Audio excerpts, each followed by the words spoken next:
In the near future, Terra and his cyborg companion hacker unleash their forces to... Welcome to the action-packed world of the Centurions, a phenomenal franchise from 1986 that boasted an exciting toy line and captivating animated series. The theme of the series was set in the 21st century. Earth faces dire threats from Terra and his sidekick, Hacker. But fear not, for Earth's last line of defense lies in the hands of the Centurions, an elite group initially comprised 3 and later expanded to 5 specialists. These heroes are not your ordinary fighters. They are equipped with special exo-frame suits, enabling them to merge with unique weapon systems tailored for every situation. The Centurions, true to their heroic nature, operate from a secret base in New York, cleverly concealed within a bookstore, and the orbiting space station, Skyvault. Each episode brings a new challenge as they foil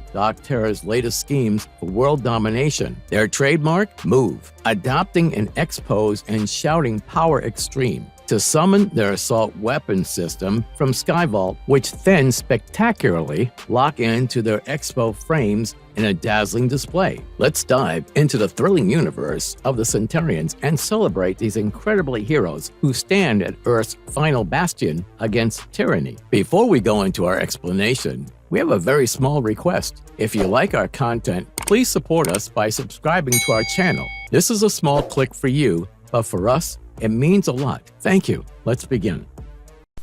In the near future, Terra and his cyborg companion hacker unleash their forces... Terra, the ultimate bad guy from the 80's Centurion cartoon. He's a cyborg scientist with a big plan. Take over the world, but he's got the Centurions in his way. The Centurions are the superheroes who are always spoiling his plans. One of the episodes called Man or Machine Part 2 shows how Terra wasn't always a villain. Believe it or not, he used to be part of the Science Council, but he wanted to turn everyone into machines. The council wasn't having any of it, so they kicked him out. Doc Turner isn't just any robot. He's got this gadget called Syntax Unit. When it connects with his partner Hacker Legend Unit, they become Uniborn. In one episode titled Cold Calculations, Terra pulls off a wild plan. He tries to steal the world's silver supplies. He even gets his daughter Amber to dress up like Jake Rockwell, one of the Centurions, to rob a silver vault. But as usual, the Centurions step in and save the day. They stop his robot Sea Serpent and clear Jake's name. Then, in 3 strikes and you're dead, Terra shows off his brainy side. He makes a video about robots in factories. He was probably trying to show the world how cool robots can be. Maybe he's got a point. But his way of executing his thoughts isn't as cool as his ideas. Terra, he's got big dreams, a robot army, and a knack for getting into trouble with the Centurions.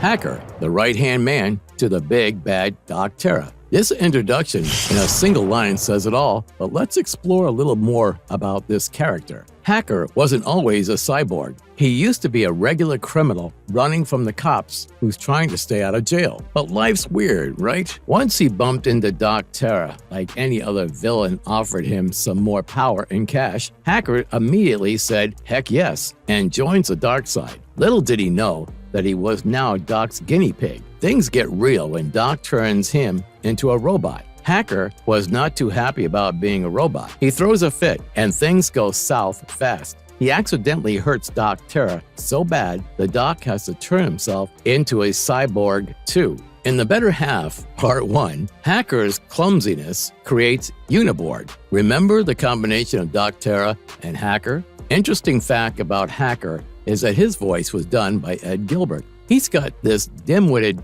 charm, but don't let that fool you. He's still a villain through and through. In the episode The Sky is on Fire, Hacker's up to no good. He helps steal a Freezy Ray. The Centurions try to stop them, but Hacker and his crew are sneaky. To sum it up, Hacker is the clumsy robot henchman who's always getting into trouble and has a unique journey from a small-time crook to a big-time cyborg villain.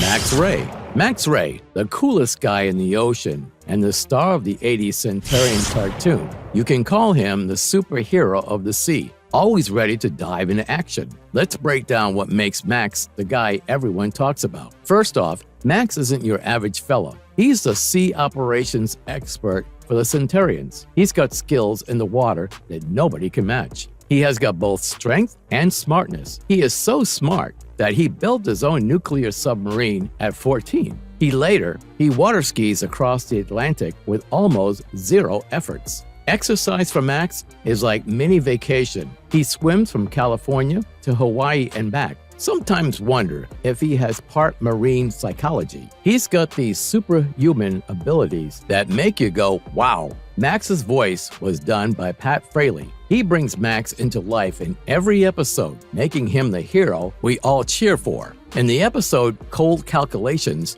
Max shows off his cool gadgets like Cruiser Depth Charger and Tidal Blast. He fights a robot sea serpent and obviously defeats it. Then there's another episode titled Crack the World. He debuts his Seabat assault weapon system in this episode. Take a note, this toy can save the world. In another episode, To Dare Dominion Part 1, Max steps up his game. He uses the Skylight system, Ace's light assault weapon system. Usually, Ace handles air support, but when Ace is down, Max is there to save the day. Thus, he's the underwater hero with a brain for strategy and muscle for action. He's got the cool factor of a movie star and the brains of a scientist. In the world of the Centurions, Max is the guy you want on your team when things get deep, literally.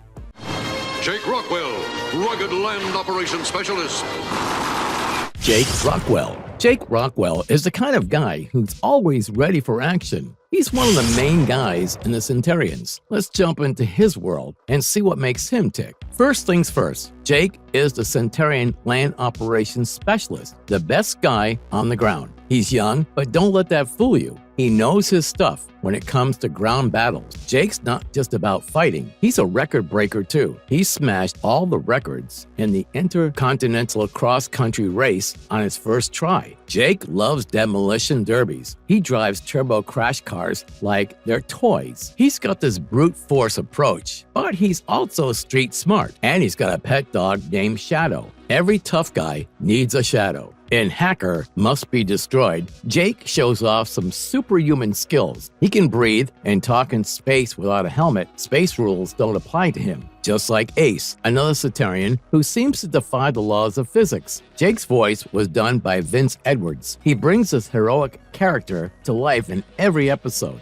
It's like he was born to play Jake Rockwell. In Cold Calculations, Jake's all about the action. He uses the Fire Force and Wild Weasel system. Then there's episode 46. Jake gets creative with his weapons. He combines Hornet and Detonator. He also uses Swing Shot. It's like he's one-man army with all these gadgets. So, to sum it up, Jake Rockwell is a tough, smart, car-smashing hero of the Centurions. Whether he's breaking records, fighting villains, or hanging out with his dog Shadow, Jake's always ready for whatever comes his way. Ace McLoud, daring air operations expert.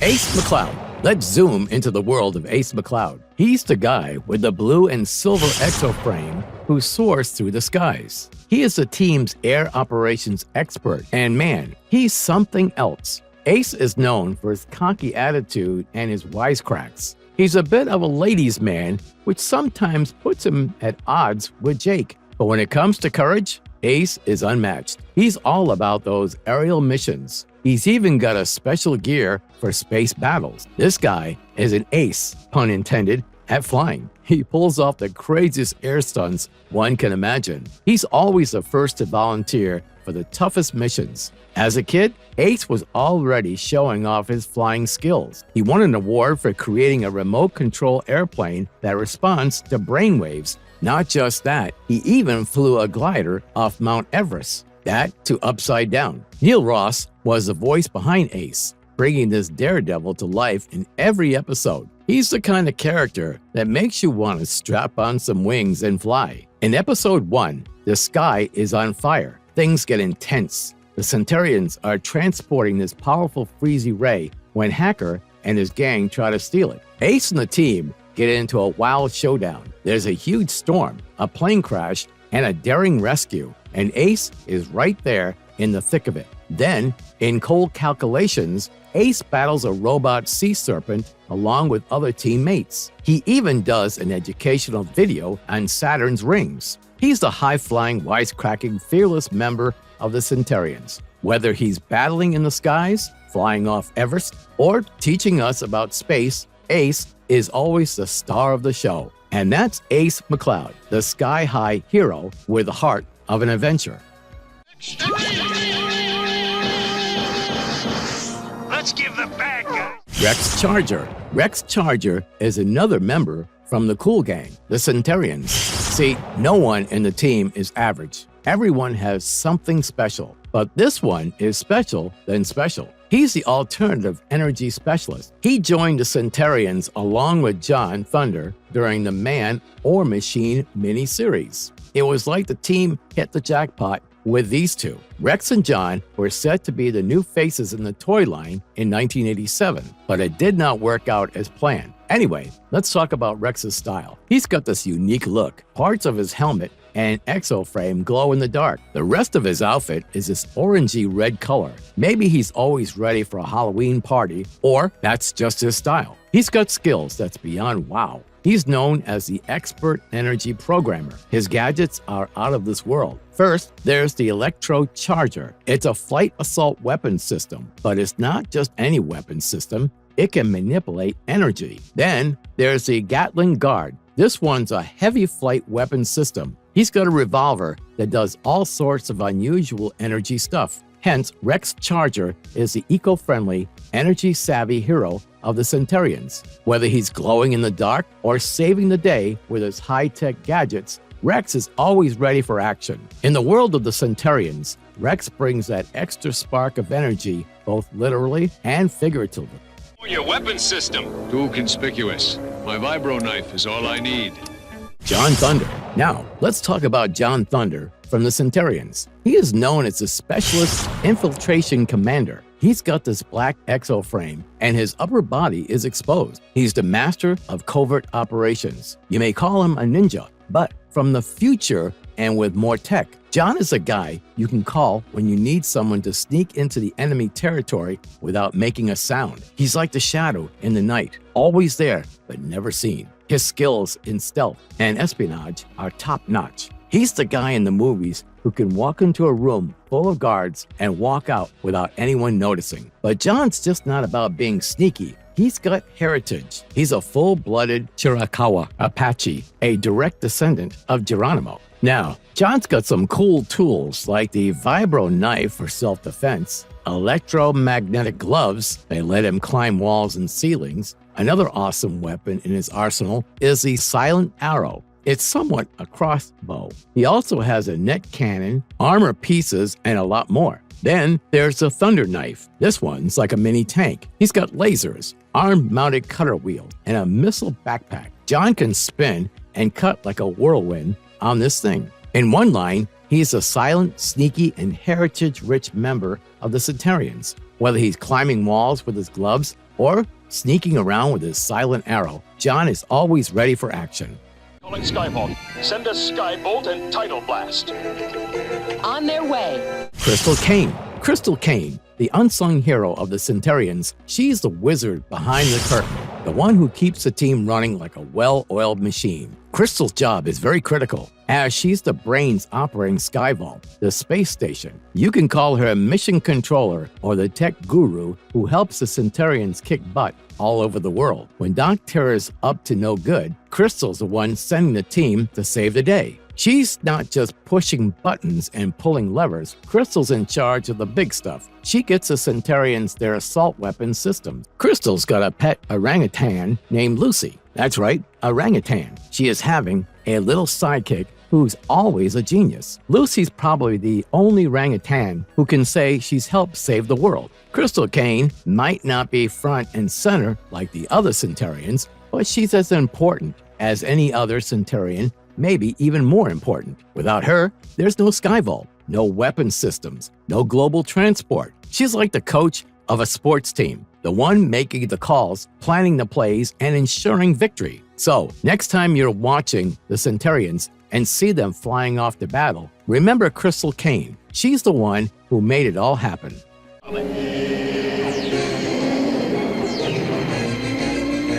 Marvelous verdict. Through this video, we saw how bravery and tech come together and makes a story worth remembering. Today, in the 21st century, we are still talking about the Centurions from the 80s. That's because each character from this series, like brave Jake Rockwell or clever Crystal Kane, shows us different kinds of heroism. They teach us that being strong isn't just about muscle. It's also about being smart, planning well, and having a heart. The Centurions, with their different skills and ways, show us how working together and embracing differences help beat tough challenges. This cartoon was more than just stories. It taught us about being brave, bouncing back, and working as a team. As we say goodbye to these amazing characters, we remember their adventurous spirit, the lessons from their fights, and how they left a lasting mark on our lives from when we were kids. And if you liked our content, don't forget to leave a like and subscribe to us if you haven't already. Have a good one and be safe. Thanks, everyone.